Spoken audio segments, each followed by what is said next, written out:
Capítulo 6. Los israelitas hicieron lo malo a los ojos del Señor. Entonces el Señor los entregó a los madianitas durante 7 años. Los madianitas eran tan crueles que los israelitas hicieron escondites en los montes, en las cuevas y en lugares fortificados. Cada vez que los israelitas sembraban sus cultivos, venían saqueadores de Madián, de Amalec y del pueblo del oriente y atacaban a Israel. Acampaban en territorio israelita y destruían las cosechas hasta la región de Gaza. Se llevaban todas las ovejas, las cabras, el ganado y los burros, y dejaban a los israelitas sin qué comer. Estas multitudes enemigas que venían con sus animales y sus carpas eran como una plaga de langostas. Llegaban en numerosas manadas de camellos imposibles de contar, y no se iban hasta que la tierra quedaba desolada. Así que Israel se moría de hambre en manos de los madianitas. Entonces los israelitas clamaron al Señor por ayuda. Cuando clamaron al Señor a causa de Madián, el Señor les envió un profeta, quien dijo al pueblo de Israel: Esto dice el Señor, Dios de Israel. Yo te saqué de la esclavitud en Egipto. Te rescaté de los egipcios y de todos los que te oprimían. Expulsé a tus enemigos y te di sus tierras. Te dije: yo soy el Señor, tu Dios. No debes rendir culto a los dioses de los amorreos, en cuya tierra ahora vives. Pero no me hiciste caso. Después el ángel del Señor vino y se sentó debajo del gran árbol de Ofra que pertenecía a Joás, del clan de Abiezer. Gedeón, hijo de Joás, estaba trillando trigo en el fondo de un lagar para esconder el grano de los madianitas. Entonces el ángel del Señor se le apareció y le dijo: Guerrero valiente, el Señor está contigo. Señor, si el Señor está con nosotros, ¿por qué no sucede todo esto? ¿Y dónde están todos los milagros que nos contaron nuestros antepasados? ¿Acaso no dijeron: el Señor nos sacó de Egipto? Pero ahora el Señor nos ha abandonado y nos entregó en manos de los madianitas. Entonces el Señor lo miró y le dijo: Ve tú con la fuerza que tienes y rescata a Israel de los madianitas. Yo soy quien te envía. Pero Señor, ¿cómo podré yo rescatar a Israel? Mi clan es el más débil de toda la tribu de Manasés, y yo soy el de menor importancia en mi familia. Yo estaré contigo, y destruirás a los madianitas como si estuvieras luchando contra un solo hombre. Si de verdad cuento con tu favor, muéstrame una señal para asegurarme de que es realmente el Señor quien habla conmigo. No te vayas hasta que te traiga mi ofrenda. Aquí me quedaré hasta que regreses. Entonces Gedeón fue deprisa a su casa, asó un cabrito y horneó pan sin levadura con una medida de harina. Luego llevó la carne en una canasta y el caldo en una olla. Puso todo delante del ángel, quien estaba bajo el gran árbol. Así que el ángel de Dios le dijo: Pon la carne y el pan sin levadura sobre esta piedra y derrama el caldo sobre ellos. Y Gedeón hizo lo que se le indicó. Entonces el ángel del Señor tocó la carne y el pan con la punta de la vara que tenía en la mano, y de la piedra salió fuego que consumió todo lo que Gedeón había llevado. Y el ángel del Señor desapareció. Cuando Gedeón se dio cuenta de que era el ángel del Señor, clamó: Oh Señor soberano, estoy condenado. He visto cara a cara al ángel del Señor. No te preocupes, no tengas miedo, no morirás. Entonces Gedeón construyó un altar al Señor en ese lugar y lo llamó Shabé Shalom, que significa El Señor es paz. Ese altar sigue en Ofra, en la tierra del clan de Abiezer, hasta el día de hoy. Esa noche, el Señor le dijo a Gedeón: Toma el segundo toro del rebaño de tu padre, el que tiene 7 años. Derriba el altar que tu padre levantó a Baal y corta el poste dedicado a la diosa Acera que está junto al altar. Después, construye un altar al Señor tu Dios en el santuario de esta misma cima, colocando cada piedra con cuidado. Sacrifica el toro como ofrenda quemada sobre el altar y usa como leña el poste dedicado a la diosa Acera que cortaste. Entonces Gedeón llevó a 10 de sus criados e hizo lo que el Señor le había ordenado. Pero lo hizo de noche, porque les tenía miedo a los demás miembros de la casa de su padre y a la gente de la ciudad. Temprano a la mañana siguiente, mientras los habitantes de la ciudad se despertaban, alguien descubrió que el altar de Baal estaba derribado y que habían cortado el poste dedicado a la diosa Acera que estaba al lado. En su lugar, se había construido un nuevo altar, y sobre ese altar estaban los restos del toro que se había sacrificado. Los habitantes se preguntaron unos a otros: ¿Quién hizo esto? ¿Quién hizo esto? y después de preguntar por todas partes y hacer una búsqueda cuidadosa, se enteraron de que había sido Gedeón, el hijo de Joás. Exigieron: Saca a tu hijo Saca a tu hijo. Tendrá que morir por haber destruido el altar de Baal. y haber cortado el poste dedicado a la diosa Acera. Sin embargo, Joás gritó a la turba que lo enfrentaba: ¿Por qué defienden a Baal? ¿Acaso abogarán por él? Todo el que defienda su causa será ejecutado antes del amanecer. Si de verdad Baal es un dios, que se defienda a sí mismo y destruya al que derribó su altar. A partir de entonces, a Gedeón lo llamaron Jerobaal, que significa que Baal se defienda a sí mismo, porque él destruyó el altar de Baal. Poco tiempo después, los ejércitos de Madián, de Amalek y del pueblo del oriente formaron una alianza en contra de Israel. Cruzaron el Jordán y acamparon en el valle de Jezreel. Entonces el Espíritu del Señor vistió a Gedeón de poder. Gedeón tocó el cuerno de carnero como un llamado a tomar las armas, y los hombres del clan de Abiezer se le unieron. También envió mensajeros por todo Manasés, Aser, Zabulón y Neftalí para convocar a sus guerreros, y todos ellos respondieron. Después, Gedeón le dijo a Dios: Si de veras vas a usarme para rescatar a Israel como lo prometiste, demuéstramelo de la siguiente manera. Esta noche pondré una lana de oveja en el suelo del campo de trillar. Si por la mañana la lana está mojada con el rocío, pero el suelo está seco, entonces sabré que me ayudarás a rescatar a Israel como lo prometiste. Y eso fue exactamente lo que sucedió. Cuando Gedeón se levantó temprano a la mañana siguiente, exprimió la lana y sacó un tazón lleno de agua. Luego, Gedeón le dijo a Dios: Por favor, no te enojes conmigo, pero deja que te haga otra petición. Permíteme usar la lana para una prueba más. Esta vez, que la lana se quede seca, mientras que el suelo alrededor esté mojado con el rocío. Así que esa noche, Dios hizo lo que Gedeón le pidió. A la mañana siguiente, la lana estaba seca, pero el suelo estaba cubierto de rocío.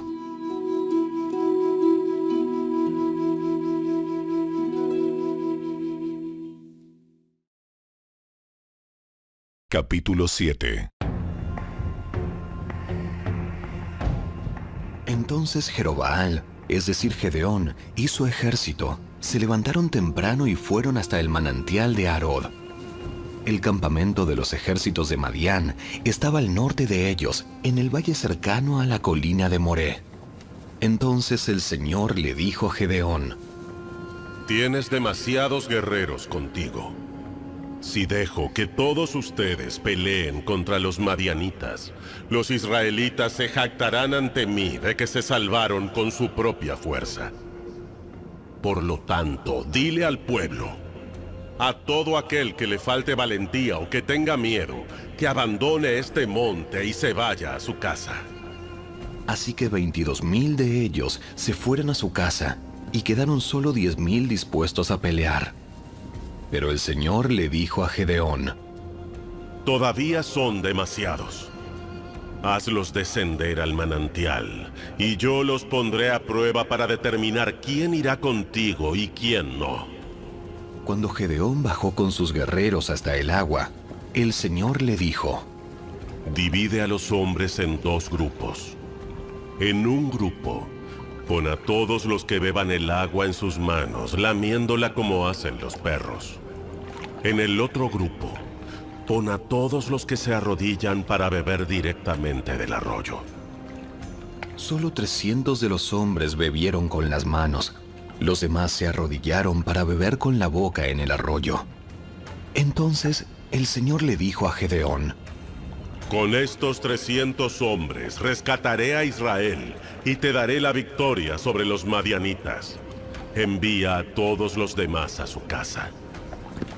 Así que Gedeón recogió las provisiones y los cuernos de carnero de los otros guerreros y mandó a cada uno de ellos a su casa, pero se quedó con los 300 hombres.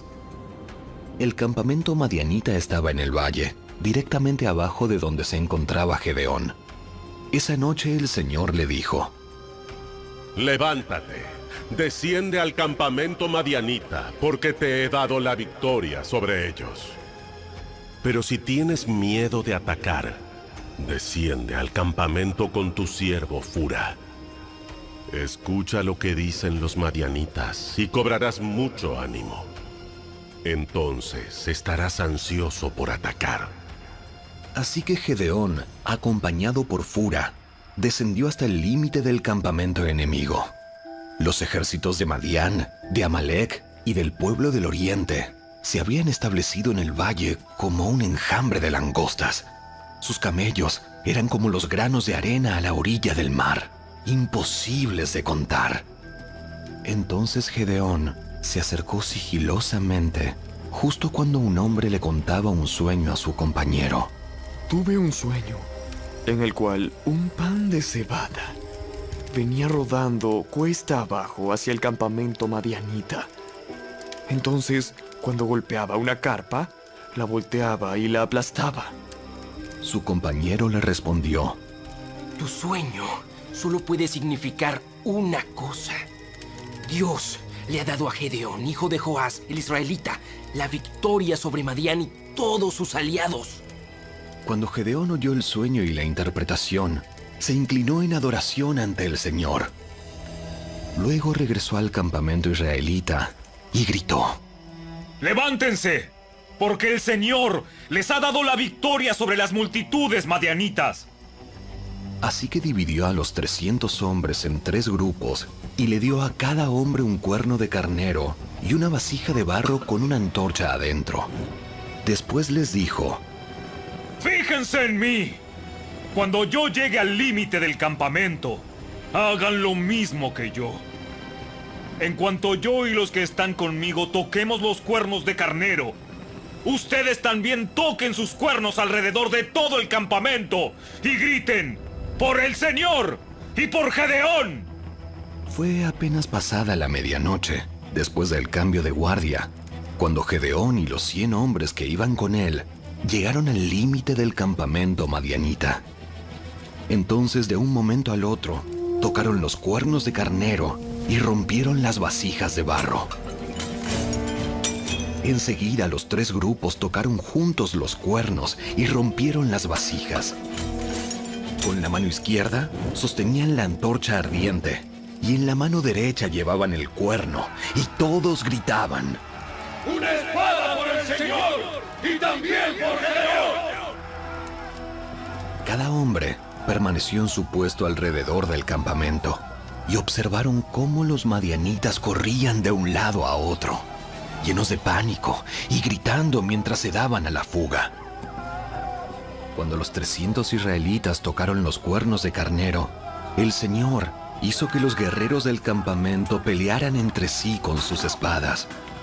Los que quedaron con vida huyeron a lugares tan lejanos como Betzita, cerca de Serera, y hasta la frontera de Abel Meola, cerca de Tabat. Entonces Gedeón mandó a buscar a los guerreros de Neftalí, de Aser y de Manasés, quienes se unieron para dar caza al ejército de Madián. Gedeón también envió mensajeros por toda la zona montañosa de Efraín, que decían: ¡Desciendan para atacar a los madianitas! ¡Frénenlos antes de que lleguen a los vados del río Jordán en Bet-bara! Así que los hombres de Efraín hicieron lo que se les dijo. Capturaron a Oreb y a Zeeb, los dos comandantes de los madianitas, y mataron a Oreb en la roca de Oreb y a Zeeb en el lagar de Zeeb, y no dejaron de perseguir a los madianitas. Después los israelitas le llevaron las cabezas de Oreb y Zeeb a Gedeón, quien estaba junto al río Jordán.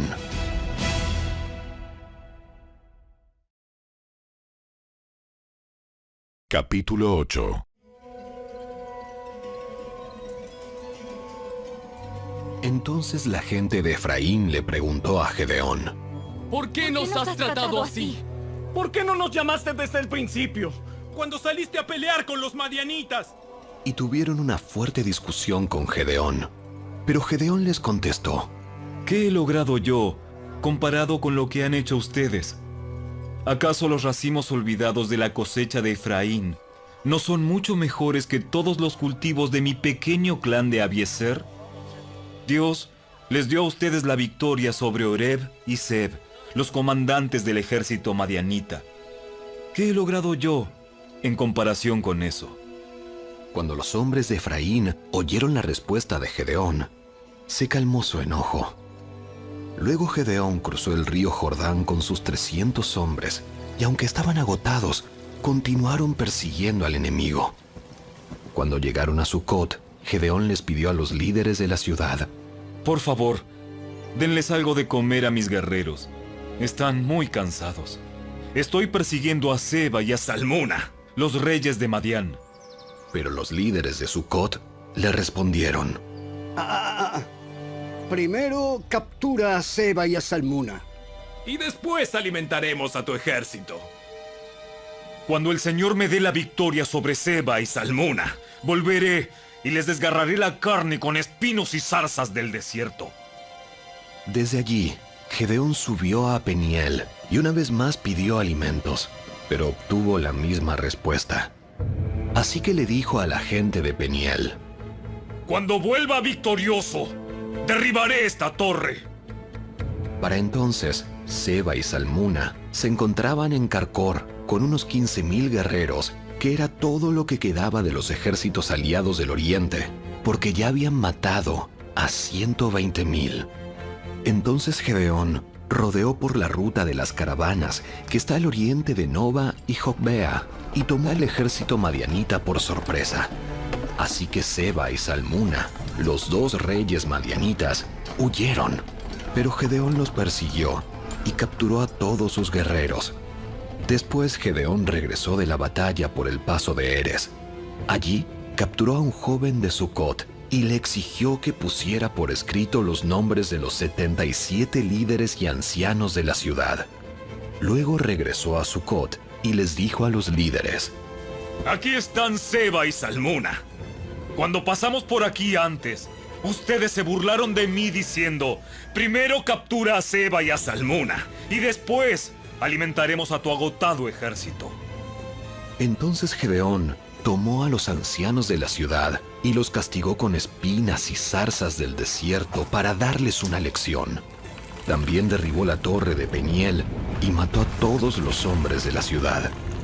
Después les preguntó a Seba y a Salmuna: Los hombres que ustedes mataron en Tabor, ¿cómo eran? Se parecían a ti. Todos tenían el aspecto de un hijo de rey. Eran mis hermanos, los hijos de mi propia madre. Tan cierto como que el Señor vive, les aseguro que no los mataría si ustedes no los hubieran matado a ellos. Volviéndose a Jeter, su hijo mayor, le dijo: ¡Mátalos! Pero Jeter no sacó la espada, porque era apenas un muchacho y tenía miedo. Entonces Seba y Salmuna le dijeron a Gedeón: ¡Sé hombre! ¡Sé hombre! ¡Mátanos tú mismo! Entonces Gedeón los mató a los dos y tomó los adornos reales que sus camellos llevaban en el cuello. Entonces los israelitas dijeron a Gedeón: ¡Gobiérnanos! Tú y tu hijo y tu nieto serán nuestros gobernantes. Porque nos has rescatado de Madián. Pero Gedeón respondió: Yo no los gobernaré, ni tampoco mi hijo. El Señor los gobernará. Sin embargo, tengo una petición que hacerles. Que cada uno de ustedes me dé un arete del botín que recogieron de sus enemigos caídos. Como los enemigos eran ismaelitas, todos usaban aretes de oro. ¡Con todo gusto! ¡Todo gusto! Respondieron. Así que extendieron un manto, y cada uno de ellos echó un arete de oro que había recogido del botín. Todos los aretes de oro pesaron unos 19 kilos, sin contar los ornamentos reales, ni los pendientes, ni la ropa de púrpura usada por los reyes de Madián, ni las cadenas que sus camellos llevaban en el cuello. Entonces Gedeón hizo un efod sagrado con el oro y lo puso en Ofra, su pueblo natal. Pero pronto todos los israelitas se prostituyeron al rendir culto a ese efod, el cual se convirtió en una trampa para Gedeón y su familia. Esa es la historia de cómo el pueblo de Israel derrotó a Madián, y éste nunca se recuperó. Y hubo paz en la tierra durante el resto de la vida de Gedeón, unos 40 años más. Luego Gedeón, hijo de Joás, volvió a su casa. Le nacieron 70 hijos varones, porque tuvo muchas esposas. Además tuvo una concubina en Siquem, que le dio un hijo, a quien él llamó Abimelech. Gedeón murió muy anciano, y fue enterrado en la tumba de su padre Joás, en Ofra, en la tierra del clan de Abiezer. En cuanto murió Gedeón, los israelitas se prostituyeron al rendir culto a las imágenes de Baal y al hacer a Baal Berit su dios. Se olvidaron del Señor su Dios, quien los había rescatado de todos los enemigos que los rodeaban. Tampoco mostraron lealtad alguna con la familia de Jerobaal, es decir, Gedeón, a pesar de todo el bien que él había hecho por Israel.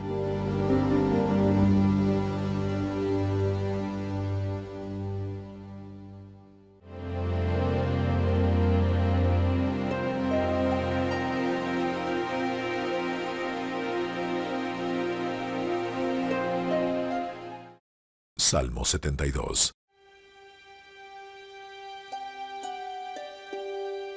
Oh Dios, concede al rey tu amor por la justicia y da rectitud al hijo del rey. Ayúdale a juzgar correctamente a tu pueblo, que los pobres siempre reciban un trato imparcial, que las montañas den prosperidad a todos y que las colinas sean fructíferas. Ayúdalo a defender al pobre, a rescatar a los hijos de los necesitados y a aplastar a sus opresores. Que te teman mientras el sol brille y mientras la luna permanezca en el cielo. Sí, para siempre.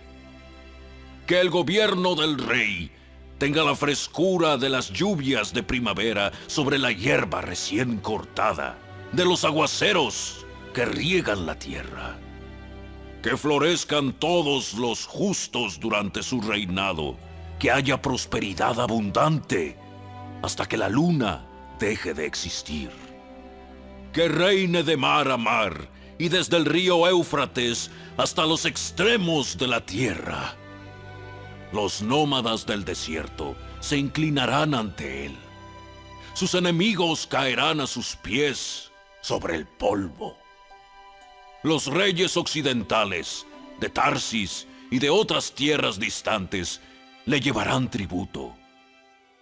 Los reyes orientales de Saba y de Seba le llevarán regalos. Todos los reyes se inclinarán ante él y todas las naciones le servirán. Rescatará a los pobres cuando a él clamen. Ayudará a los oprimidos que no tienen quien los defienda. Él siente compasión por los débiles y los necesitados y los rescatará. Los redimirá de la opresión y la violencia, porque sus vidas le son preciosas. ¡Viva el rey! Que se le entregue el oro de Saba, que la gente siempre ore por él y lo bendiga todo el día. Que haya grano en abundancia por toda la tierra, que brote aún en la cima de las colinas, que los árboles frutales florezcan como los del Líbano, y los habitantes crezcan como la hierba en el campo. Que el nombre del rey permanezca para siempre. Que se perpetúe mientras el sol brille. Que todas las naciones sean bendecidas por medio de él y lo elogien. Alaben al Señor Dios, el Dios de Israel, el único que hace semejantes maravillas. Alaben su glorioso nombre por siempre. Que toda la tierra se llene de su gloria. Amén y amén. Aquí terminan las oraciones de David, hijo de Isaí.